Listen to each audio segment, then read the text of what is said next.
روز سه‌شنبه 3 بمبگذاری مرگطلب در شهر طرابلس و یا تریپولی به قرارگاه وزارت کارهای خارجه لیبیا حمله کرده حداقل 2 نفر را به قتل رساندند.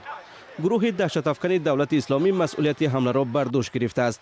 حمله روز 25 دکبر با ترکش ماشین در نزد درآمدگاه وزارت آغاز یافت. سپس 3 سلاح به دست آتش گشودند. 2 نفر آنها امکان یافتند که به داخل بنا درآمده حمله انتحاری به عمل برآورند. نفر سیوم از طرف ناظران امنیتی کشته شد. حمله ساعت 9:30 وقت محلی آغاز یافت. طبق اطلاع پیشکی هر 3 حملگر افریقایی بودند. تمام اطلاع حالا باید چون معلومات پیشکی ارزیابی شود. 2 نفر، یکی خادم وزارت امور خارجه و دیگر محافظ وزارت به هلاکت رسیدند.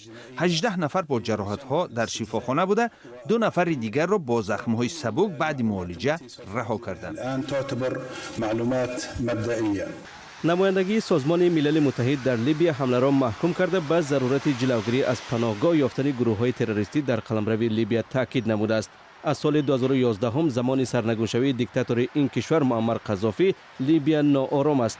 گروه‌های مختلف این کشور را به مناطق زیر نفوذشان تقسیم کردند.